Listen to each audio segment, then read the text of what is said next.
कि रजब भट्ट इसमें ज़्यादा मुश्किल में फंस चुके हैं। 40 रोज़ का टाइम दिया जाएगा, उसके बाद उनको इश्तिहारी डिक्लेयर कर दिया जाएगा। तो उनकी जो प्रॉपर्टीज़ जो हैं वो सीज़ किए जाएंगी, जो यहाँ अकाउंट्स हैं वो फ्रीज़ कर दिए जाएंगे। कानून के सामने नहीं पेश होते तो क्या इस वक्त वो बाहर के ममालिक में मौजूद हैं तो वहाँ से भी उसको अरेस्ट किया जा सकता है? रजब भट्ट जब भी पाकिस्तान आएंगे वो गिरफ़्तार होंगे।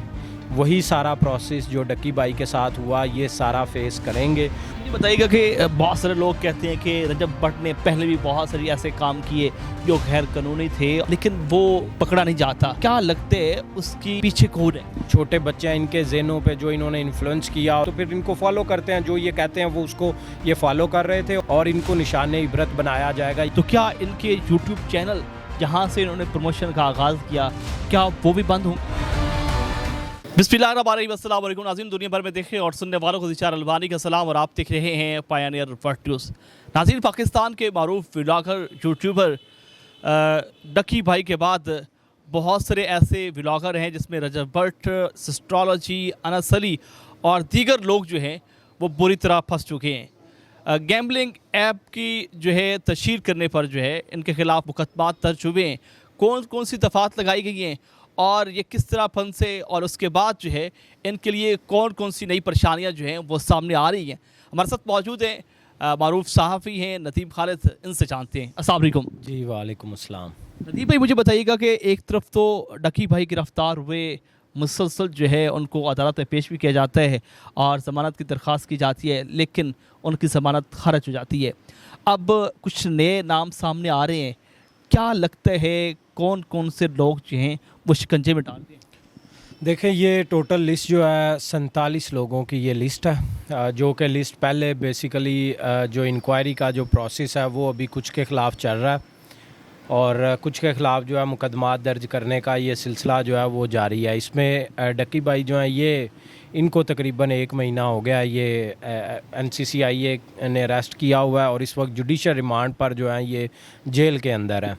उसके बाद अभी कल ही जो है वो मारूफ यूट्यूबर जो हैं रजब भट्ट, उनके ख़िलाफ़ एक मुकदमा दर्ज किया गया और पीका की जो दफ़ात लगाई गई जिसमें फ़्रॉड की दफ़ात भी 420 की दफ़ात भी हैं, जिसमें कुछ ऐसी स्कीम्स भी इन लोगों ने बताई जो कि फ़्रॉड स्कीम थी।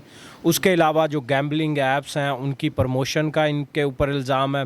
उसके बाद जो है वो ऐसी फ़ेक इन्वेस्टमेंट्स का भी इनके ऊपर इल्ज़ाम है जो इन्होंने की हैं और जो पाकिस्तान के डॉलर जो हैं वो बैरून मुल्क गए और बैरून मुल्क से आगे वो इंडिया में चले गए। बेसिकली ये इल्ज़ाम जो है वो बहुत ज़्यादा संगीन है। अभी जो ये फ़र्स्ट फेज़ में जो इनके ख़िलाफ़ FIRs दर्ज हो रही हैं तो ये पीका की जो दफ़ात हैं उनके तहत जो है ये तमाम मुकदमात जो हैं दर्ज हो रहे हैं, जिसमें पीका की दफ़ा जो है 13, 14 और उसके बाद इसी तरह जो है 21 और 22 भी इसमें शामिल हैं और 420 की दफ़ा भी जो है वो शामिल है। जो कि NCCIA अब चूँकि आपको पता है कि रजब भट्ट इसमें ज़्यादा मुश्किल में फंस चुके हैं। उसकी वजह यह है कि रजब भट्ट अगर पाकिस्तान में होते तो उनके पास एक कानूनी ऑप्शंस बहुत ज़्यादा होनी थी। वो जब नोटिस के बाद जब FIR दर्ज हो जाती है तो आप प्री अरेस्ट बेल लेके इंक्वायरी का हिस्सा बन जाते हैं, आप कम से कम गिरफ़्तारी से बच जाते हैं। तो चूँकि वो इस वक्त बैरून मुल्क मौजूद हैं तो वो पेश नहीं हो सकेंगे। तो सबसे पहले जो रजब भट्ट के ख़िलाफ़ जो कार्रवाई होगी वो 40 रोज़ का टाइम दिया जाएगा, उसके बाद उनको इश्तिहारी डिक्लेयर कर दिया जाएगा। जब फिर वो पेश नहीं होंगे और इश्तिहारी भी होंगे तो उसके बाद जो है वो जब मज़ीद वक्त गुज़रेगा तो उनकी जो प्रॉपर्टीज़ जो हैं वो सीज़ किए जाएंगी, जो यहाँ अकाउंट्स हैं वो फ्रीज़ कर दिए जाएंगे। उसके बाद जो भी उस हवाले से उसके जो भी ठिकाने थे वहाँ पर रेड्स भी की जाएंगी और जो कोई भी ये भी पता लगा कि उसके किसी दोस्त के यहाँ उसका कोई लैपटॉप पड़ा हुआ है या कोई इस तरह का डिजिटल इक्विपमेंट पड़ा हुआ है जो कि हेल्प आउट कर सकता है NCCIA को, तो वहाँ भी रेड्स की जाएंगी। अगर वो 40 दिन में कोई कानूनी कार्रवाई अमल में नहीं लाते या फिर कानून के सामने नहीं पेश होते तो क्या इस वक्त वो बाहर के ममालिक में मौजूद हैं तो वहाँ से भी उसको अरेस्ट किया जा सकता है? देखें वो जब इसके बाद जो कार्रवाई होगी उसमें जो जब ये डिक्लेयर बिल्कुल कंफर्म जो है वो इश्तिहारी हो जाएंगे तो उसके बाद जो है वो फिर इंटरपोल को लिखा जाएगा। एनसीसीआई ये इंटरपोल को लिखेगी और इंटरपोल ही ये कार्रवाई करेगी। वो वहाँ पर भी रहते हुए जो है वो ट्रैवल ऑब्वियसली नहीं कर सकते। वहाँ जब भी वो कोई भी वहाँ का भी पब्लिक ऑफिस या किसी भी ऑफिस में जाके जब वो अप्रोच करेंगे तो वहाँ पर जो है वो इंटरपोल के ज़रिए उनको गिरफ़्तार कर लिया जाएगा और पाकिस्तान लाया जाएगा। एनसीसी के पास ये इख्तियार है? ये एनसीसीआई के पास इख्तियार नहीं, ये किसी भी कोई भी हमारा इदारा है वो ये इंटरपोल के ज़रिए, क्योंकि ये लिंक्ड है, जो भी क्रिमिनल जो भी वांटेड लोग हैं जो हमें चाहिए पाकिस्तान को या किसी और मुल्क को भी चाहिए और वो हमारे मुल्क के अंदर मौजूद हों, ठीक है, तो हमारे जो मकामी इदारे हैं वो उसके अकॉर्डिंग जब भी वो अप्रोच करते हैं उनका रिकॉर्ड वो इंटरपोल के ज़रिए से इंटरनेशनली जो है वो अवेलेबल होता है। तो वो जिन भी कंट्रीज़ के साथ हमारे कॉन्ट्रैक्ट्स हैं तो वहाँ पर इंटरपोल कई सारे इश्तिहारी लोग जो 302 के और ये पिछले 3-4 साल से कार्रवाइयाँ बहुत तेज़ हो चुकी हैं जिसमें तकरीबन 1 साल के अंदर 100 के लगभग मुख्तलिफ मालिक से लोग जो हैं वो जो मोस्ट वांटेड थे उनको इस तरह पकड़ा गया और वो वापस लाए गए हैं। अच्छा, मुझे बताइएगा कि बहुत सारे लोग कहते हैं कि रजब भट्ट ने पहले भी बहुत सारी ऐसे काम किए जो गैर कानूनी थे और मतलब है कि जिस तरह कुछ मजहबी तौर पर भी बहुत सारे ऐसे काम किए लेकिन वो पकड़ा नहीं जाता। क्या लगते है उसकी पीछे कौन है?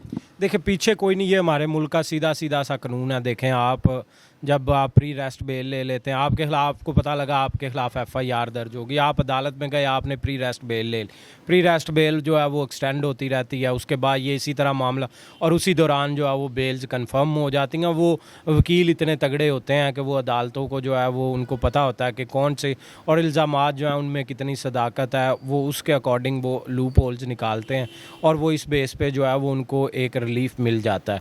लेकिन इस मामले में अब जो है सिचुएशन बिल्कुल डिफरेंट है। अब यानी कि रजब भट्ट जब भी पाकिस्तान आएंगे वो गिरफ़्तार होंगे, वही सारा प्रोसेस जो डक्की भाई के साथ हुआ ये सारा फेस करेंगे, उसके बाद ही बाहर आ सकते हैं, वरना बाहर नहीं आ सकते और ये कंफर्म है वो, अदरवाइज़ वो पाकिस्तान नहीं आ सकते। कब तक भागे रहेंगे? अच्छा, आप बता रहे हैं कि 45 लोग हैं जिनका लिस्ट में नाम आ चुके हैं और बिलखसूस ये कुछ लोग जो कि सोशल मीडिया पे काफ़ी वायरल हैं जिसमें रजब भट्ट है, सिस्ट्रोलॉजी है और डक्की भाई तो ऑलरेडी गिरफ्तार हैं। तो मुझे बताइएगा कि ये तमाम पर एक ही मुकदमा है या मुख्तलिफ मुकदमात? नहीं, ये तमाम जो है वो ख़ास एक इंक्वायरी इनिशिएट हुई थी और एक ही चीज़ को लेकर उसमें मेन जो मकसद था जो गैम्बलिंग ऐप्स की प्रमोशन कौन कौन लोग कर रहे हैं, उसके अलावा कुछ गेम्स हैं जो कि लोगों को उकसाती हैं कि आप उसमें इन्वेस्ट करें और इन्वेस्ट करने के बाद जो है वो आपको उसके जो भी रिवार्ड्स हैं वो इनके थ्रू जो है ये कोई कुछ के ये ब्रांड एम्बेसडर बने हुए थे, कुछ ये ख़ास सिर्फ उसी के गिर जो है वो ये इंक्वायरी शुरू हुई थी और तमाम पे सेम इल्ज़ामात हैं और कुछ के कम। कल को ये मनी लॉन्ड्रिंग में अगर मामला जाता है, anti money laundering wing FIA का अगर कल को तहकीकात करता है या ये मामला उधर चला जाता है और रेफ़र हो जाता है तो फिर जो है वो हर एक की संगीनी अलहदा होगी। लेकिन अभी जो है चाहे किसी ने 2 ऐप्स की प्रमोशन की, 2 लिंक हैं या 1 लिंक है, उसका जुर्म जो है वो उतना ही है, उस पे दफ़ात लगने वाली वही सेम है जो डक्की भाई पे लगी हुई हैं।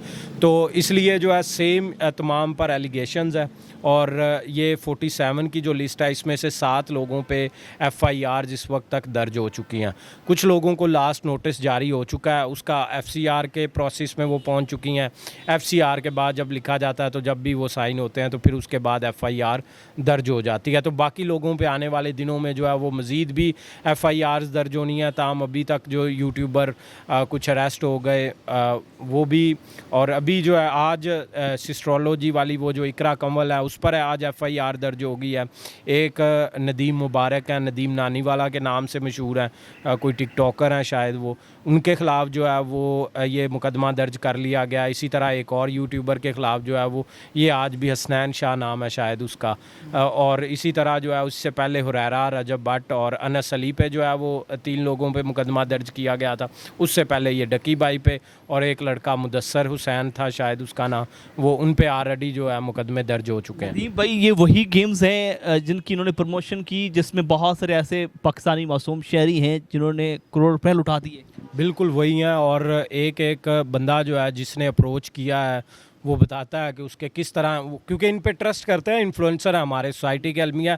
और इसके अलावा भी देखें इन्होंने मुआशरे में जो ये हिजान की कैफियत अजीबो गरीब, और ख़ास तौर पर हमारे ये जो जैनजी हैं और ये जो बच्चे हैं यंग छोटे बच्चे हैं, इनके जहनों पे जो इन्होंने इन्फ्लुएंस किया, और उनको ये अपनी वीडियोस में बाकायदा ये कहते हुए पाए गए हैं कि ये पैसे जो हैं यूट्यूब से इतनी कोई कमाई नहीं। पहले लोगों को लगाया कि यूट्यूब फेसबुक किससे आओ पैसे कमाओ, बहुत पैसा है इसमें। उसके बाद इन्होंने रजब बट्स में दूसरे लोगों ने ये कहना शुरू कर दिया कि इसमें तो कोई पैसे नहीं है, असल पैसे तो बनते हैं यहाँ से, असल पैसे तो बनते हैं इन ऐप से, इस बाइनोमो से बनते हैं, असल पैसे जो हैं वो इससे बनते हैं। तो लोगों को जब ये किसी को रास्ता दिखा रहे हैं तो उसके बाद लोग तो फिर इनको फॉलो करते हैं, जो ये कहते हैं वो उसको ये फॉलो कर रहे थे। और उसमें मैं आपको बताऊं कि जितने भी पाकिस्तान ये पाकिस्तान की ऐप्स नहीं है, ये ऐप्स जो हैं दुबई से और दूसरे मालिक से ऑपरेट हो रही थी, इनका लिंक आगे जो है जाके ये पैसे अल्टीमेटली जो है वो इंडिया जा रहे थे।